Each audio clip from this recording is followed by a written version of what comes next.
Pecut sing nggo mecuti mantan enten mboten, Mbah? Oh alah, Mas. Gek sapa lho wong sing tega-tega nglarani atine sampean. Sampai sampean duwe pepinginan arepe mecuti. Iki lho, tak kai rekom, Mas. Iki pecut sing digarap Mbah iki pecute cilik. Iki engko lek diseblakne suarane ya mak ceter ngono.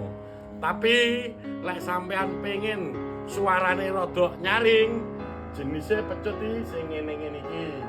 Lah, iki enek maneh pecut sing suarane ya banter dan nyaring. Jenise pecut sing kaya ngene iki. Neng, lek sampean pengen golek pecut sing suarane ngebas, iso makdok ngono kae. Jenise pecut sing model-model gombyok kaya ngene iki. Wis ya Mas ya, pesene mbae sing wis ya wis, ora usah dipikir kaya ra enek liyane, Mas.